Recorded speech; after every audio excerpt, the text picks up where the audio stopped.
In today's video, I'm going to teach you how to use URL properties in Notion. If you've ever wanted a clean, consistent way to store and click through to websites right from your database, this is the feature you'll rely on.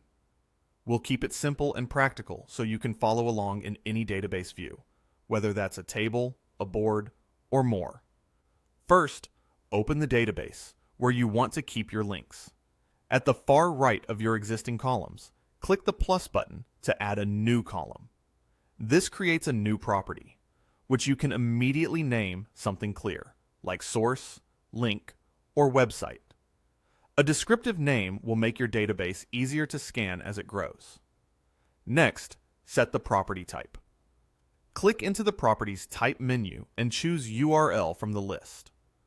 Notion offers many property types: text, number, date, but choosing URL tells Notion that this column is specifically for web addresses, which enables clickable links and consistent formatting across your rows.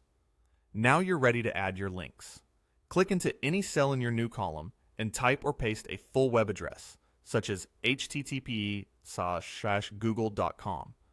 The key detail here is the protocol, the HTTP or HTTPS at the beginning of the address. Notion requires that prefix for the link to function properly.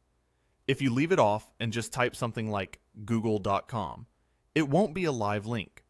To avoid mistakes, copy the URL directly from your browser's address bar, then paste it into the cell and press enter. Once saved, your URL will appear as a clickable link. On desktop, you can hover to preview and click to open it in your default browser. On mobile, just tap. If you need to change a link, click into the cell, edit the address, and hit enter again. Keeping your URLs in a dedicated property helps you filter and scan your database more easily, and it prevents links from getting buried in long text notes. A few quick tips for clarity. Give the property a name that matches its purpose, keep URLs complete and tidy, and use consistent formatting so teammates immediately know where to click.